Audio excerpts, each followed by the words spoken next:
no Atos dos Apóstolos, livro de Atos dos Apóstolos, está lendo capítulo 12, Atos capítulo 12, se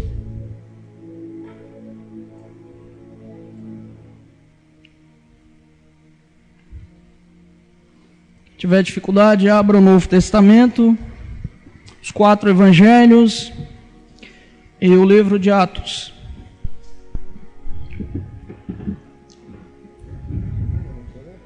Pode ser.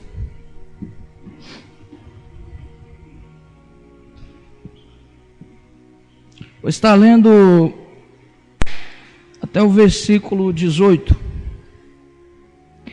A palavra do Senhor nos fala assim: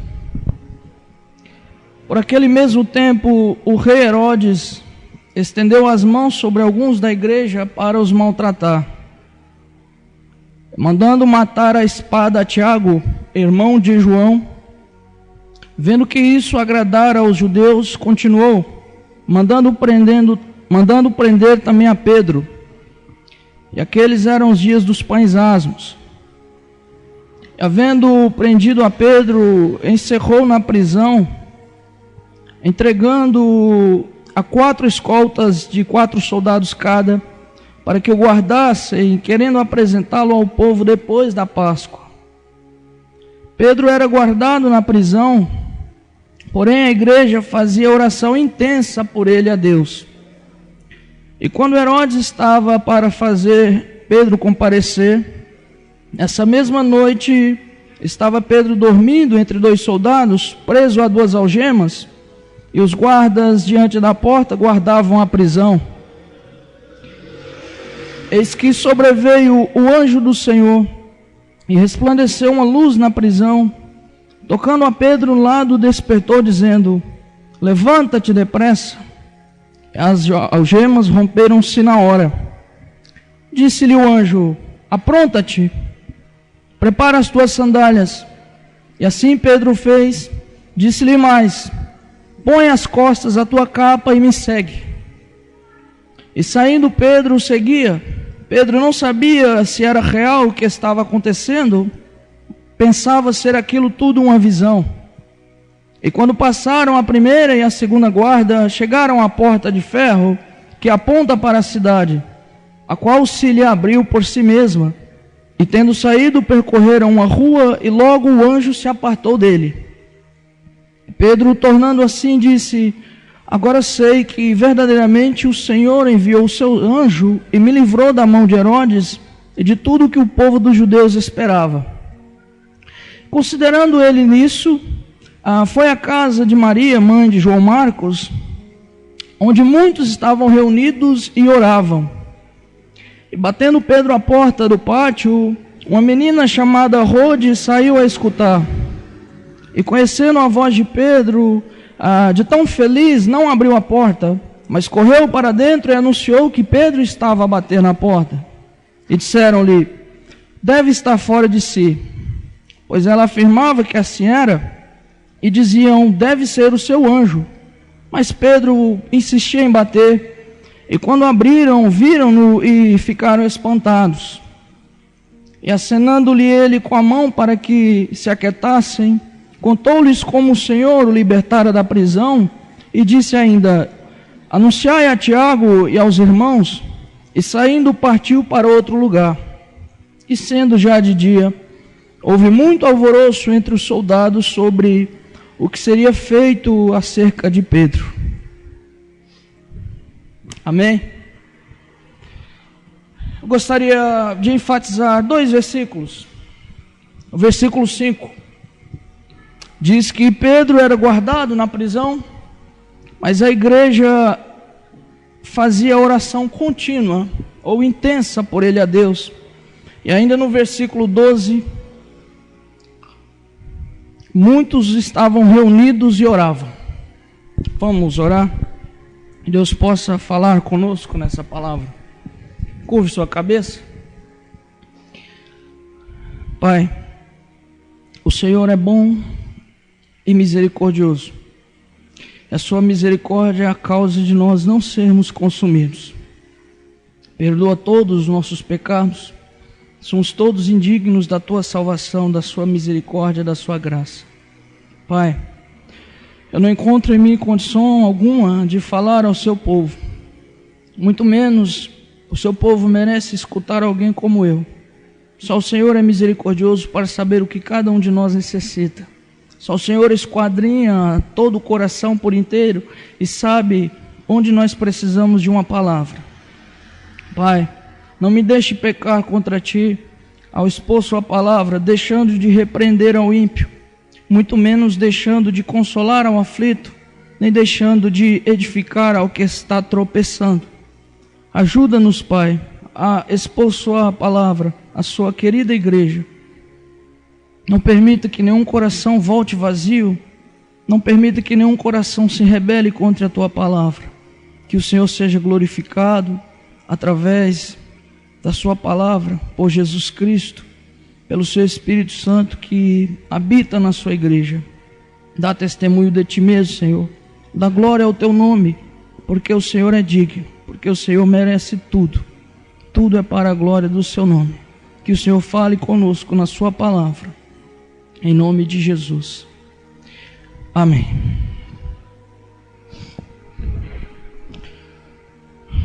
Meus irmãos, quando eu olho essa passagem,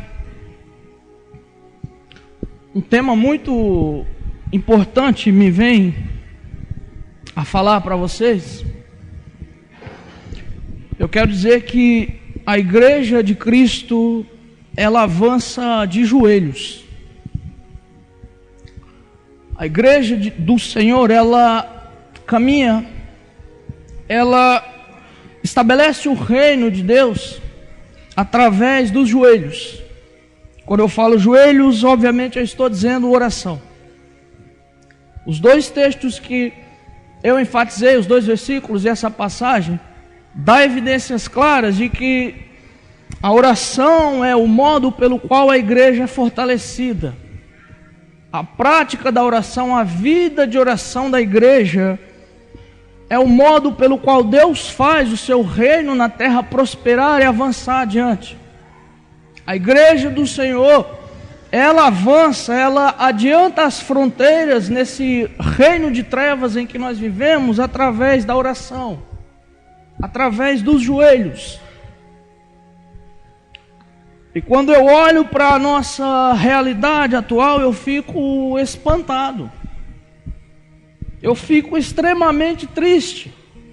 Porque se há uma disciplina, porque se há uma prática, um mandamento, um preceito divino que é negligenciado hoje em nossos dias pela igreja contemporânea, é a disciplina da oração. Não se fala em oração nos congressos. Não se fala em oração nos seminários. Não se discute, não se observam os irmãos tratarem de oração em suas conversas, muito menos se vê as igrejas a se dedicarem à oração. Eu tenho contatado alguns irmãos de Curitiba, alguns irmãos lá de Fortaleza, no Ceará, irmãos em São Paulo, e todos eles dizem para mim assim: irmão João, nossas reuniões de oração são vazias. Ninguém quer mais orar. A igreja do Senhor, ela está deixando a oração, eu não vou dizer nem em último lugar, porque a situação que nós estamos vivendo é tão ruim, que parece que a oração nem está entre as disciplinas da igreja. Porque se tivesse pelo menos lá em 10º, 15º, 20º lugar, pelo menos estaria sendo tratada. Mas a oração, ela está sendo negligenciada. Não se prega sobre oração, não se fala sobre oração, muito menos as pessoas querem orar. Essa é uma realidade difícil.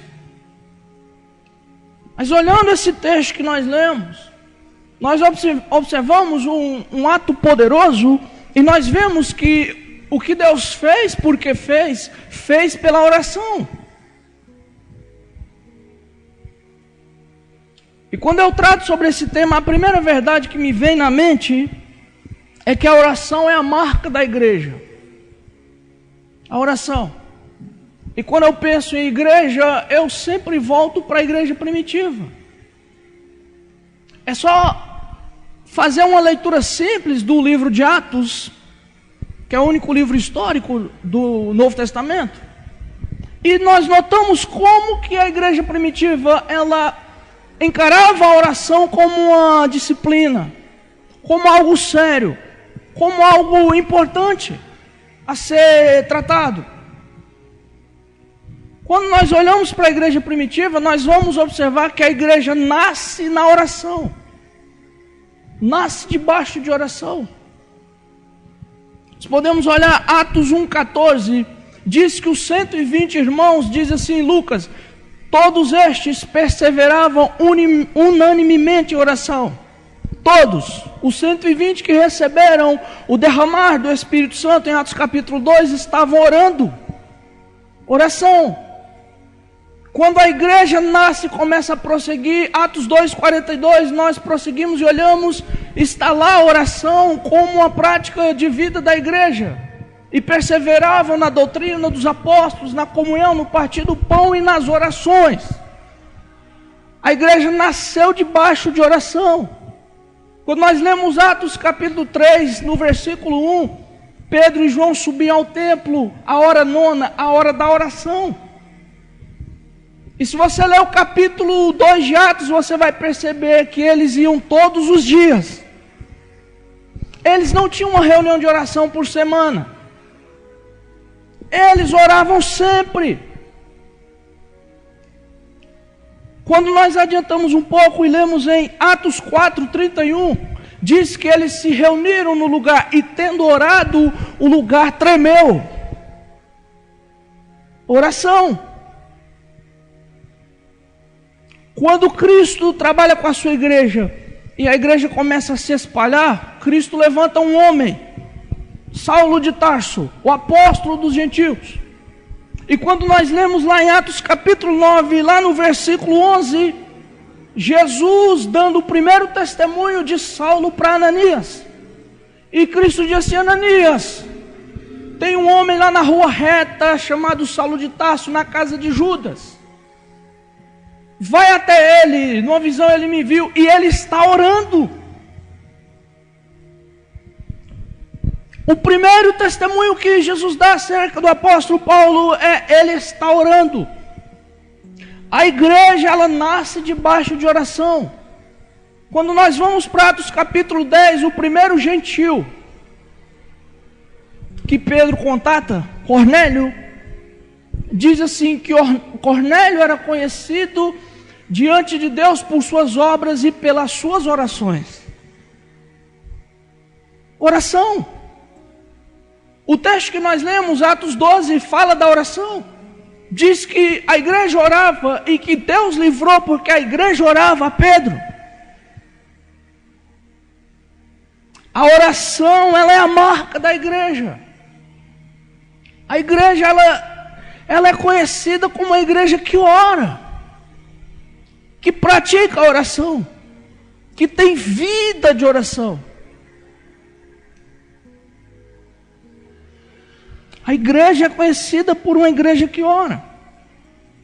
Isso nos mostra duas realidades importantes. A primeira delas é que não pode haver vida cristã saudável sem oração.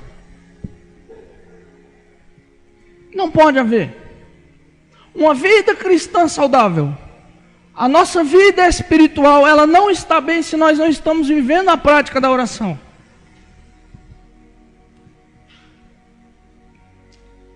Se você negligenciar a oração, você negligenciará todas as áreas da sua vida. Porque a oração é o principal método da comunhão com Deus. Então, se Cristo registra na sua palavra, se Deus inspira a palavra e mostra como que é a vida, o norte da igreja, e mostra a importância que tem a oração dessa forma, e hoje nós ousamos negligenciar a oração, nossa vida espiritual não está bem.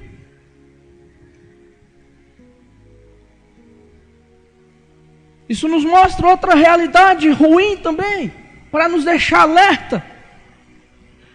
Eu acredito que, em grande parte, a principal razão de nossas igrejas serem fracas e inexpressivas é porque nós não valorizamos mais a oração.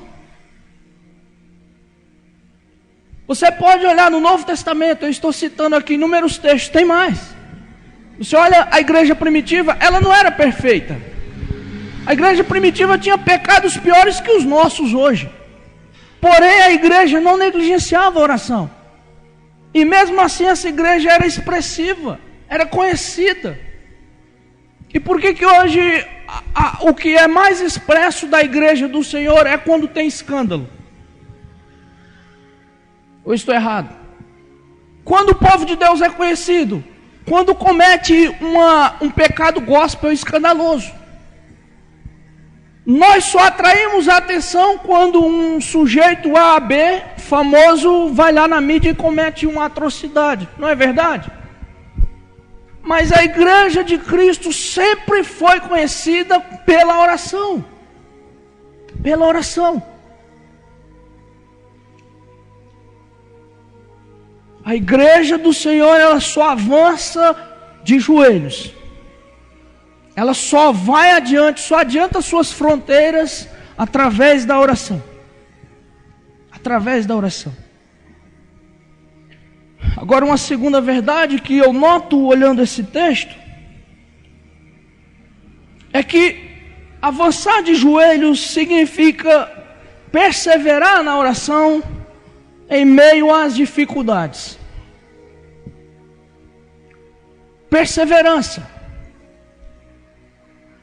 Eu citei a igreja primitiva. Olha o texto que nós lemos. Se fosse para olhar as dificuldades, essa igreja ela tinha motivos para orar. A igreja ela estava sendo perseguida. A igreja do Senhor ela nasceu de sangue. Nós somos o que somos porque fomos purificados pelo sangue de Cristo. O fundador da igreja não é um herói, um general de guerra.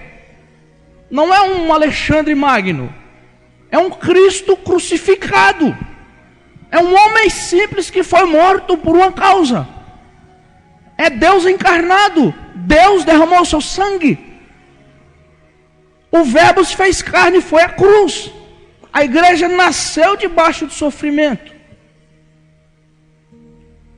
Depois a igreja começou a crescer. Atos capítulo 7, a primeira perseguição. Estevão foi morto.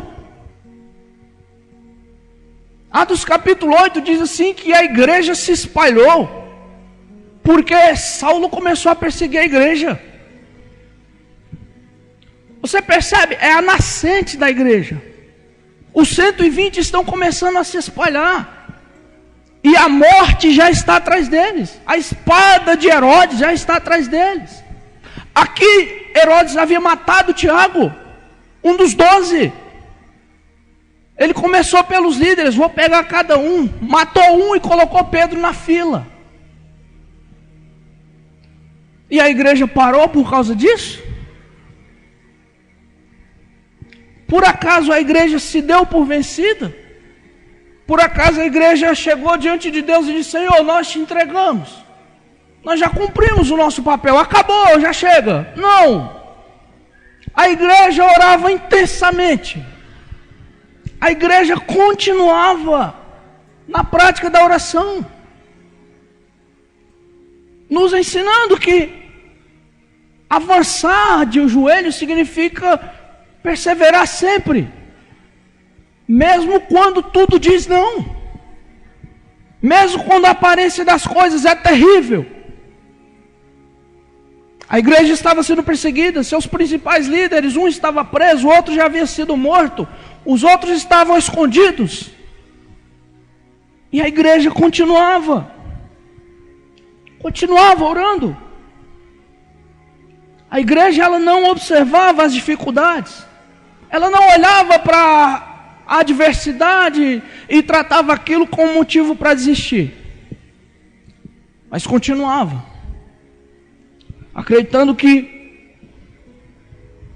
Deus tinha um propósito. Perseverar em oração, mesmo em meio aos obstáculos. Hoje nós nem temos dificuldades comparado a esses santos. Eu aconselho vocês a pesquisarem assim no YouTube ou na internet, a igreja na Coreia do Sul. Estava conversando com o pastor Everson esses dias por WhatsApp. E é incrível como que aqueles irmãos às 5 horas da manhã, antes do trabalho, eles têm oração na igreja. Sabe aquelas gigantes igrejas lá? Eles têm várias reuniões de oração. Os estacionamentos das igrejas são lotados. Obreiros guiando os carros para os irmãos estacionar de maneira correta. Antes de começar o primeiro trabalho nas fábricas, eles têm reunião de oração. É assim intensamente.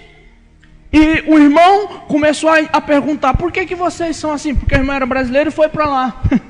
Então o irmão acostumado aqui com as orações na igreja vazia, em horário cômodo ainda, tem que ser um horário bom, porque se for um horário ruim, só vem quem estabeleceu a oração. Ninguém vem. Porque o povo não ora. Então o irmão perguntou, por que vocês são assim? Ele diz assim, essa igreja nasceu debaixo de perseguição. Essa igreja foi perseguida pelo comunismo.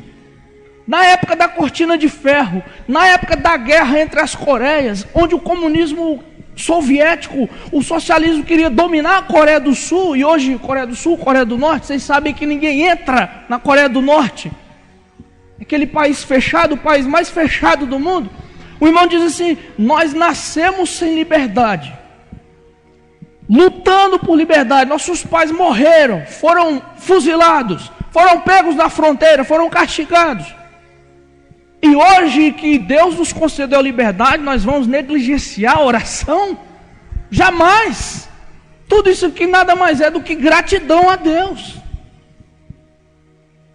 Talvez tenha um paralelo com a igreja primitiva.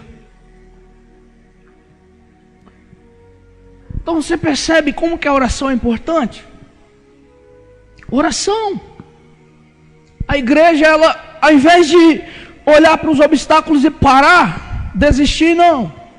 Eles continuavam orando intensamente, continuamente. Estavam juntos, todos orando. Nós devemos, irmãos, perseverar em oração. Nós não podemos desanimar. Nós temos que olhar para as dificuldades e continuar. Nós não podemos negligenciar a oração. Mesmo que os obstáculos sejam os mais razoáveis possíveis. Eu acredito que nenhum de nós aqui está correndo risco de vida. Só se tiver algum doente, e nós não saibamos. Mas esses irmãos não. Esses irmãos, a cabeça deles estava a prêmio. Eles não poderiam abandonar essa coisa de cristianismo.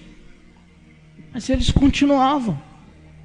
Avançar de joelhos significa perseverança. Mesmo que existam enormes obstáculos.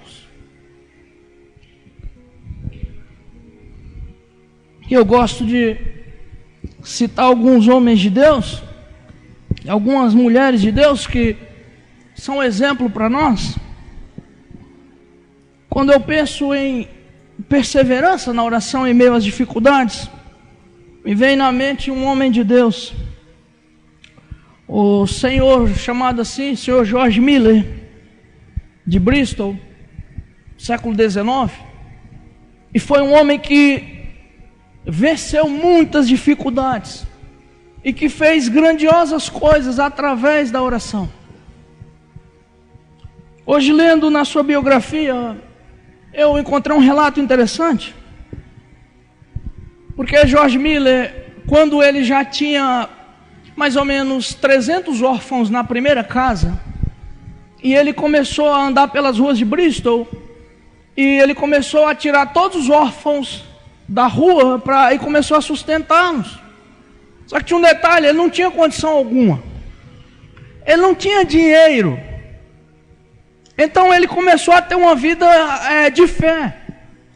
Ele abriu mão do salário da igreja, ele abriu mão de salário, de tudo, de esforço, e ele começou a pegar os jovens e criá-los. Começou a alugar casa, e uma certa altura ele já tinha 300 crianças no seu cuidado. E já estava vivendo pela fé, e Deus enviando sustento. E um dia ele estava com o seu amigo no seu escritório, o senhor John Towsend, e a governanta da primeira casa bate na sua porta e diz assim: senhor Miller, eu lamento dizer isso, mas nós não temos nada na despensa. Isso era cedo, antes do café das crianças irem para a escola, porque eles tomavam café para a escola. 300 crianças sem ter um pão na despensa. E George Miller olhou pela sua janela, e a filha do seu amigo, uma menina de 8 anos chamada Abigail, estava passeando no jardim. E ele, ao ouvir a fala da governanta, ele sai, ele pega aquela criança no braço, a pequena Abigail de 8 anos, e diz assim: vem com o tio que eu vou te mostrar uma coisa. E eles foram até o salão onde as crianças estavam, e todas aquelas crianças, sem nada para pôr na despensa, ele diz assim: crianças, nós vamos fazer a refeição daqui a pouco, vamos agradecer a Deus pelo alimento que Ele nos deu. Então ele fez uma oração rápida ali, dizendo assim: Senhor, obrigado pelo nosso alimento, que o Senhor nos abençoe, amém. Mas não tinha nada, não tinha nada na despensa. Não foi 5 minutos, alguém bate na porta. Pum, pum. Senhor Miller, quem é você? Eu sou o padeiro. Ontem às 2 da manhã eu me senti incomodado. Eu entendi que Deus estava me mandando trazer pão aqui para vocês. Eu não sei por que razão. Eu tenho aqui um monte de pão, está vindo mais 2 levadas ali. As crianças estavam comendo pão. Alguns minutos depois alguém bate. Senhor Miller, eu sou o leiteiro. A minha carroça quebrou, eu não consigo consertá-la sem que eu descarregue. O senhor quer enviar uns 20 rapazes aí para ir buscar leite? Trouxeram 20 galões de leite. Através da oração. Você já acordou e não tinha nada na sua casa? E você confiou em Deus e orou a Deus, crendo que Deus enviaria? Eu creio que alguns de nós já. Eu já passei por isso. Agora imagina 300 pessoas, 300 crianças sem ter um pão, sem você ter um centavo. E você orar a Deus e confiar que Deus vai suprir. Isso é confiar em Deus. Isso é avançar de joelhos. É isso que significa a oração. Você confia, você ora, persevera, mesmo em meio às dificuldades. Tudo dizia não, e esse homem de Deus: Senhor, eu te agradeço, porque tu já me supriste. Que homem dedicado, que homem de fé. Por isso hoje é chamado assim de o apóstolo da fé. Certa feita, George Miller estava com seu amigo, um homem chamado A.T. Pierson, e não tinha nada para comer no dia seguinte. Todos os seus órfãos dormindo. E ele disse assim: vamos orar, porque nós não temos nada na despensa amanhã. E o amigo dele fez questão de lembrar ele que o comércio estava fechado. Ou seja, não tinha nada, e além de não ter nada, tudo estava fechado. A probabilidade de suprimento era 0, humanamente falando. Porém, quando eles acordaram no outro dia, todas as crianças estavam fazendo refeição normal. E nem George Miller, nem o seu amigo ficaram sabendo. Porque alguém, na noite anterior, foi incomodado por Deus, Deus o despertou, pediu que ele enviasse suprimento para 30 dias, para o orfanato. E eles não sabiam quem era, porque o benfeitor pediu para que não dissesse quem tinha feito.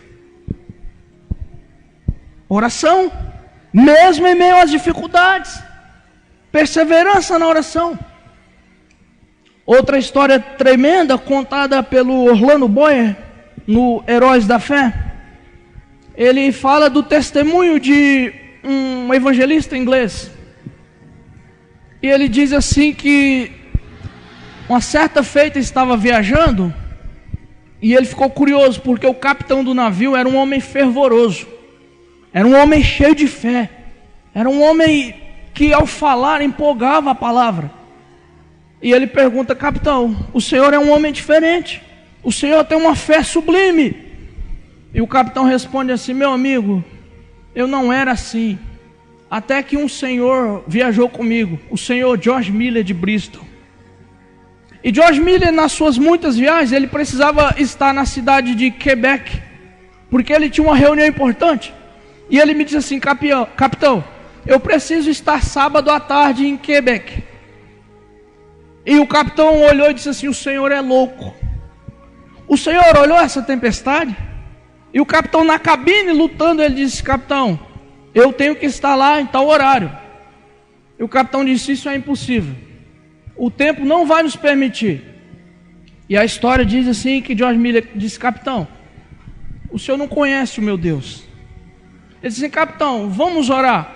O capitão ficou espantado e pensou assim: de qual casa de loucos esse homem saiu? E ele fez uma oração bem simples. Ele disse assim: Senhor, muito obrigado. Eu sei que o Senhor já fez a sua vontade, e eu sei que a sua vontade é que eu cumpra os meus compromissos. Depois que ele terminou, o capitão tentou orar. Ele falou assim: capitão, não ora. Por duas coisas o senhor não pode orar: uma, o senhor nem crê, e duas, eu já creio que aconteceu. Capitão, levante-se e olhe o tempo. Quando o capitão saiu da cabine que olhou, o tempo estava limpo. Deu a tarde, eles chegaram no destino. George Miller cumpriu o seu propósito. E isso é perseverar na oração diante das dificuldades. Eu pergunto para você: nós não precisamos de uma gotícula dessa fé perseverante? Oh Deus, dá-nos uma ousadia dessa. Perseverança em meio à oração. Hoje uma dor de cabeça já nos tira da oração. Mas a igreja nos mostra que avançar de joelhos é estar sempre perseverando. Não importa. Não importa o tamanho das dificuldades, nós devemos continuar em oração. Esse homem de Deus, ele sustentava 2.000 crianças. Ele sustentava 189 missionários. Ele ajudava mais ou menos 100 colégios com 9.000 alunos. E ainda distribuía com a organização do seu pessoal 4 milhões de folhetos. Tudo isso sem nenhum recurso, sem nenhum fundo estabelecido. Tudo isso através da oração, porque ele cria que Deus supriria. E a igreja do Senhor deve crer que mesmo em meio aos obstáculos, Deus sempre proverá. Deus proverá. Deus proverá. Mas uma terceira verdade que me chama a atenção nesse texto é que avançar de joelhos, irmãos, eu acredito que essa igreja mostra ser a maneira correta de lidar com a providência de Deus. Por favor, preste atenção. A oração, ou se pôr de joelhos, ou praticar oração, entregar-se a uma vida de oração, é a maneira mais correta de lidar com a providência de Deus. O que eu quero dizer com providência de Deus? Muito simples: a ação de Deus. Por quê? Porque como é que se entende o agir de Deus nas catástrofes? Vocês não creem como eu que Deus é soberano? Vocês creem ou não creem? Sim. Vocês não creem que se Deus quiser, Ele dissipa todo o mal no estalar de dedos? Sim. Mas por que não faz? Não sei. Não sei. Ninguém sabe. Por que o diabo está aí? Por que o coronavírus está dissipando aí? Por que nós olhamos famílias com 2, 3, 4 mortos? A igreja primitiva, ela nos mostra que a maneira correta de lidar com isso é se submetendo a Deus, é se humilhando. A maneira mais correta de você lidar com o sofrimento, com as tribulações, com as questões e as indagações sem resposta, é se rendendo aos pés do Senhor. Quando meu irmão faleceu com 26 anos, meu coração ficou estraçalhado. Um dos pensamentos que me veio na cabeça: meu Deus, tem tantos irmãos por aí, tinha que ser o meu.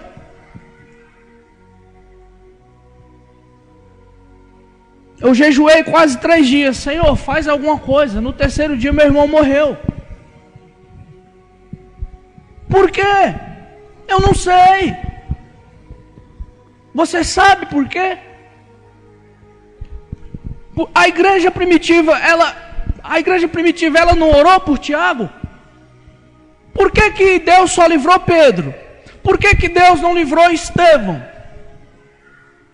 Por que Deus não livrou os outros? Atos capítulo 9 diz assim que Saulo respirava ameaças e morte, ou seja, muitos foram mortos, assim como Estevão.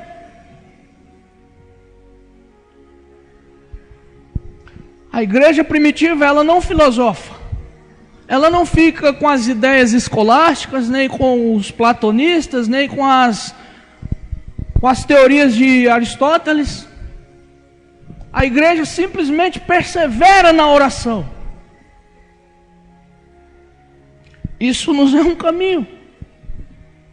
Deixa eu falar para você, quando você estiver enfrentando essas questões terríveis, porque você vai lidar com elas, é uma certeza que você tem. Daqui a pouco você vai lidar com o seu teto desabar, e você vai ter que começar a pensar. Infelizmente, é uma profecia certa essa aí. Não é eu sou contigo, não. É real isso aí. Deixa eu dar um conselho para você. Vá para os joelhos. Entregue-se a Deus na oração. Você não vai encontrar outro remédio. Todo sentimento encarniçado, todo o ranço, todos os ditames da sua consciência corrompida pelo pecado, tudo que é ruim, todo pensamento, tudo que a mídia enfia na sua cabeça de podre, você olha, só tem assassinato, só tem miséria, só tem fome, só tem corrupção, e você já destruído, você começa a ver onde está Deus. Você começa a ficar como um salmista, dizem eles: onde está o seu Deus? Dobre os seus joelhos e você vai ver como que Deus, ele pega a coisa ruim, ele tira o cansaço, ele tira a fadiga, ele tira a síndrome de coitado, de morto, de estraçalhado, de indigno, de podre, e restaura você e te dá paz de espírito, te concede misericórdia, graça. Olha as escrituras. Olha o profeta Abacuque nesse cântico que foi entoado aqui. Você não tem ideia do contexto que era o contexto do profeta Abacuque. Você não tem ideia do que é Deus chamar você para profetizar em meio a uma cidade que sobe fumaça. Você tem noção disso? Algum de vocês aqui já passou por isso? Vocês já viram aquelas imagens dos campos de concentração, das câmaras de gás de Adolf Hitler e seus filhos do diabo?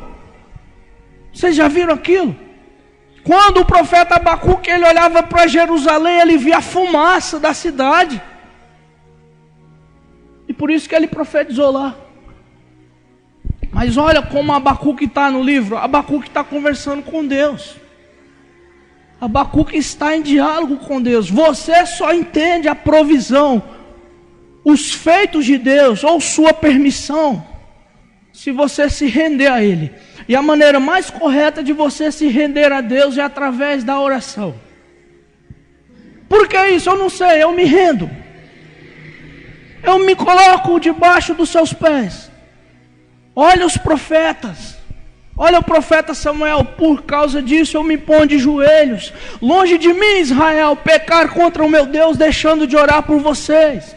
Olha as epístolas do apóstolo Paulo. Por esta causa eu me ponho de joelhos diante de vocês. Olha o Filho de Deus. O Verbo se fez carne, o Verbo se fez homem, homem de oração. E Cristo, no seu momento mais difícil, no Getsemane, ele foi prensado, esmagado. E Cristo fazia o quê? Cristo conversava com os apóstolos. Cristo jogava xadrez com Pedro, ver quem ganhava mais. Cristo chamava Pedro e os discípulos para contarem piadas. Cristo convocou os discípulos e foi fazer uma pescaria. Não!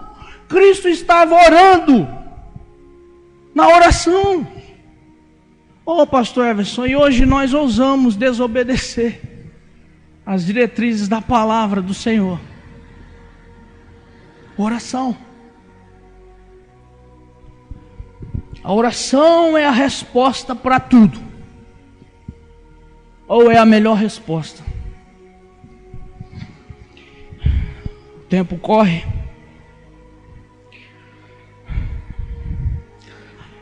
Perseverar na oração é a maneira correta de encarar o não.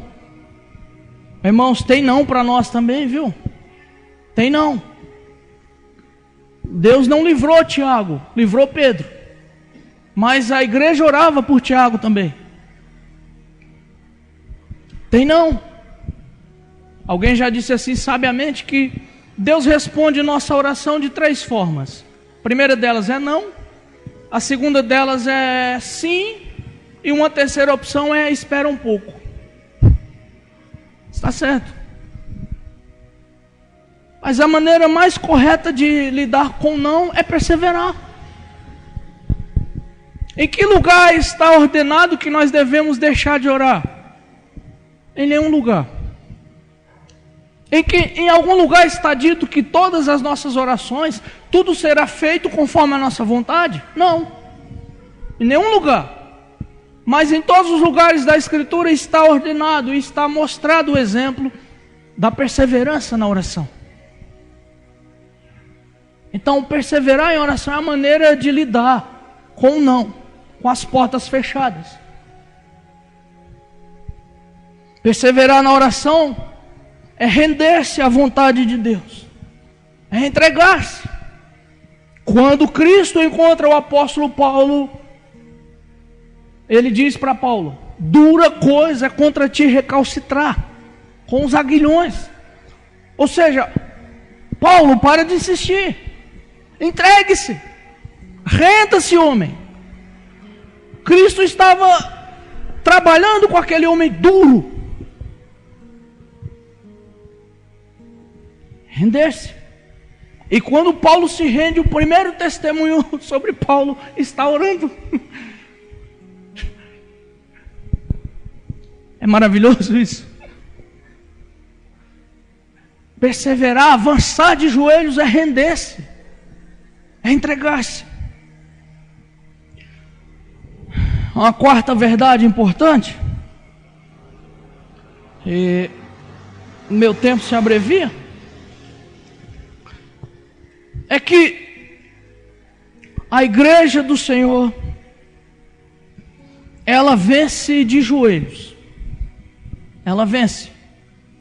Se por um lado eu enfatizei todas essas dificuldades, enfatizei a perseverança, nós devemos ter um consolo que há uma resposta de Deus, no tempo certo, quando a sua igreja se dispõe a avançar na oração, quando nós levamos a sério a oração, quando nós colocamos diante de Deus todos os nossos interesses. Aqueles que são ímpios e malignos, Ele vai descartar. Aqueles que estão de acordo com a sua vontade, creio eu, Ele fará. A igreja do Senhor vence nos joelhos. A igreja lutava de joelhos. E o texto diz assim que a igreja orava intensamente por Pedro. Ou continuamente. O que está por trás da contínua oração da igreja? Se a continuidade significa que eles tinham algum intervalo, então eles paravam, faziam a sua refeição, então eles retornavam. Vamos continuar. Se é intensamente, quer dizer que quanto mais eles clamavam, quanto mais eles, quando eles estavam cansando, eles redobravam a força. Orando. Deus, Senhor, livra Pedro. Livra a sua igreja, Senhor.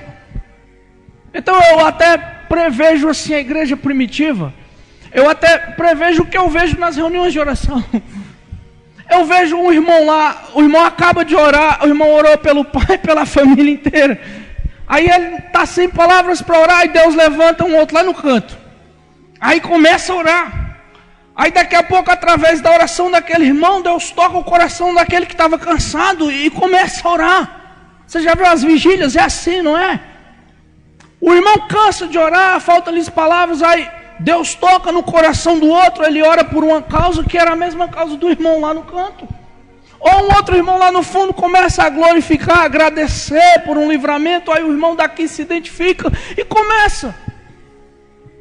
A igreja é assim. Alguém poderia estar orando assim: Senhor, livra Pedro. Pedro é o líder da igreja. Pedro é destacado, já foi aos gentios. Aí esse irmão aqui cansava, alguém levantava assim: Senhor, Pedro é o príncipe dos apóstolos. E assim, irmãos, quando alguém cansava, unanimemente o outro levantava. Quando alguém já cansado de derramar lágrimas, o outro lá no canto começava a soluçar também. E o Espírito Santo de Deus trabalhando na reunião de oração do seu povo. E a igreja, diz o texto, orava constantemente, orava intensamente por Pedro. E Deus respondeu a sua oração. Deus respondeu. Não foi aquela oração preguiçosa, aquela oração de cabeceira da cama.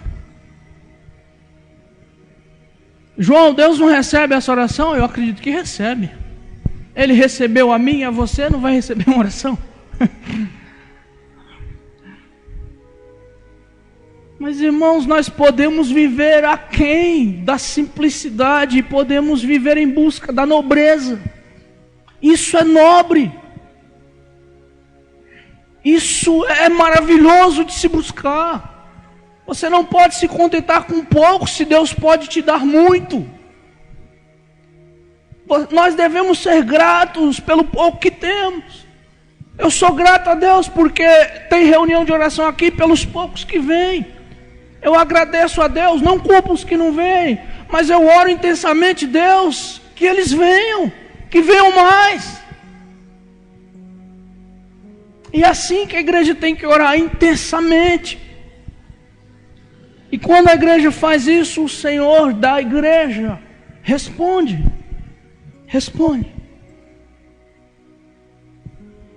Oração é algo tão maravilhoso, é algo tão tremendo, que oração não é algo natural. A oração é algo que tem reflexos sobrenaturais. As Escrituras mostram isso claramente. Quando um filho de Deus se põe para orar, você não tem ideia dos obstáculos que são. O diabo e seus anjos se levantam. João, onde está isso? Lê Daniel capítulo 10.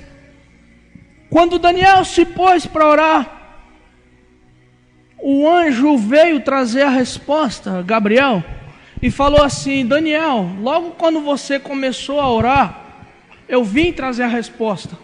Mas o príncipe da Pérsia, todo mundo entende isso que é um demônio. Estamos falando de um anjo. Se pôs no meu caminho. E parece que os anjos ficaram batalhando. Depois veio o príncipe da Grécia, diz o anjo a Daniel, e eu não poderei resistir com aqueles, senão com a ajuda de Miguel, um dos primeiros príncipes. Então eu não sei se é sempre, mas em casos raros pelo menos, quando um santo de Deus como Daniel se põe a orar, há um levantamento nas esferas demoníacas. Isso é verdade, porque quando nós vamos para Efésios capítulo 6, lá no versículo 12, o apóstolo Paulo diz assim: nós não temos que lutar contra carne e sangue, mas sim contra principados e potestades, contra as hostes espirituais da maldade nos lugares celestiais, contra os príncipes das trevas deste século. Então há um sistema maligno. Não estou falando de batalha espiritual, desse movimento corrompido aí. Eu estou falando de coisa séria, da verdadeira luta que um santo enfrenta quando ele se dispõe a buscar intensamente a Deus em oração. De tão tremenda que é a disciplina da oração. É pela oração que, ou principalmente pela oração, que vencemos o pecado. Quando Jesus alerta seus discípulos em Mateus 26, 41, lá no Getsêmani, ele diz assim: vigiai e orai, para que não entreis em tentação, para que não caiam em pecado. Jesus, na oração do Pai Nosso, ele ensina: não nos deixe cair em tentação. É por oração que vence o pecado. Eu vou falar para vocês, a maioria dos pecados que nós caímos é porque nós negligenciamos as disciplinas espirituais. E principalmente a oração. Eu repito nas palavras de Leonard Ravenhill, já falecido, ele disse assim: se fracassarmos na oração, fracassaremos em todas as frentes de batalha. Se nós deixarmos de orar, nós já perdemos no mínimo 50% da nossa força de combater o pecado. Então não pode. Estava conversando com o pastor Everson outro dia. Eu tive uma semana ranzinza, vazia. Sabe quando você lê as escrituras, você lê alguma coisa, parece que você faz por fazer. Eu falei assim: meu Deus, meu coração está seco, Senhor. Eu falei assim: até que eu dobrei meus joelhos no meu canto. Aqui, Senhor, eu e o Senhor. Fala comigo. Deus arrancou aquela massa ruim e me deu alegria, me deu razão de viver. É assim, irmãos. Oração. Nós só vamos vencer nossas dificuldades se nós nos voltarmos para a oração.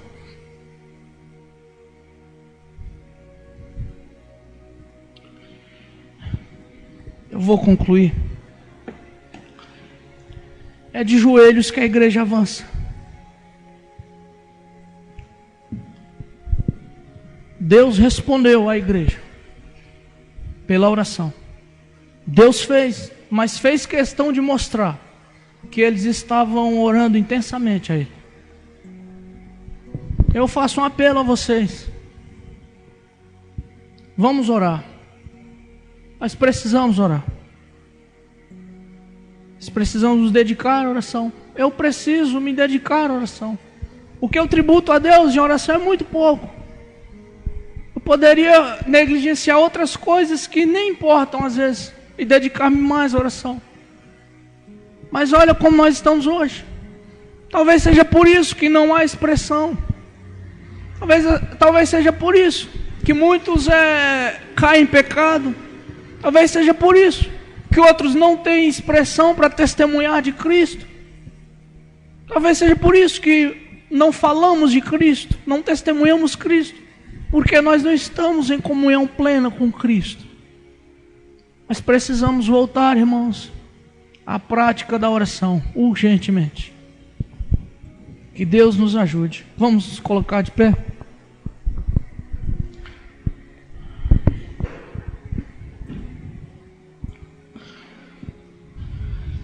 Pai, eu sei que nós temos negligenciado a oração na nossa vida. Eu sei que poderíamos te dar mais, Senhor. Poderíamos devotar mais tempo ao Senhor. Poderíamos valorizar mais, levar mais a sério a disciplina da oração.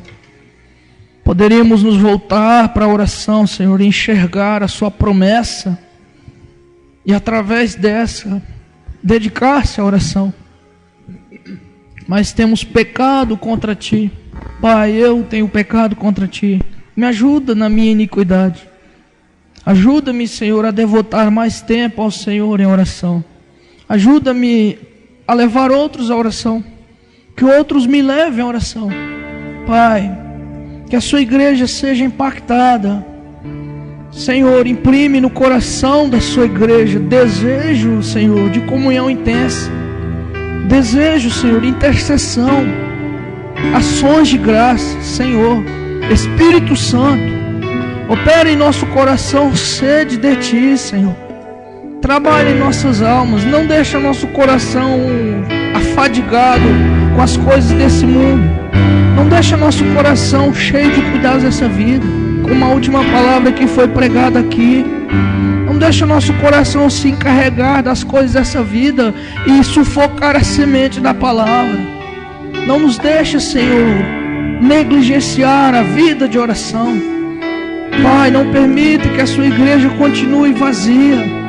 Não permita que nossas reuniões de oração sejam infrutíferas.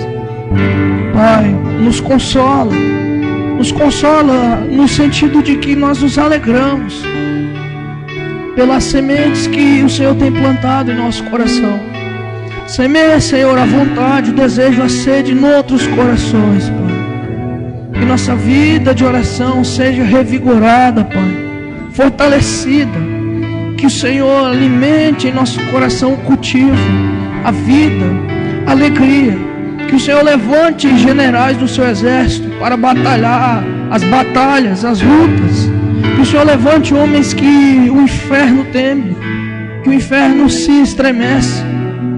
Que o Senhor levante homens que combatem contra o pecado. Que o Senhor levante mulheres que combatem de joelhos.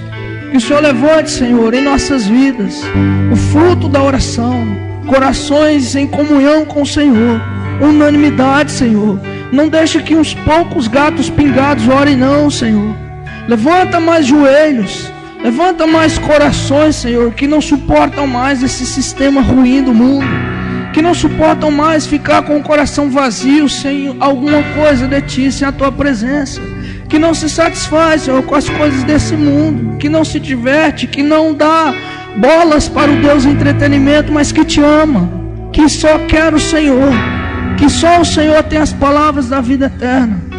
Desperta o Seu povo para a oração, meu Pai. Que o Senhor desperte em nós oração. Que a Sua igreja viva em oração. Desperta as casas, os lares, as reuniões de oração. Que os corações clamem, Senhor. Que os corações sejam despertados a Te clamar, a Te buscar. Em nome de Jesus.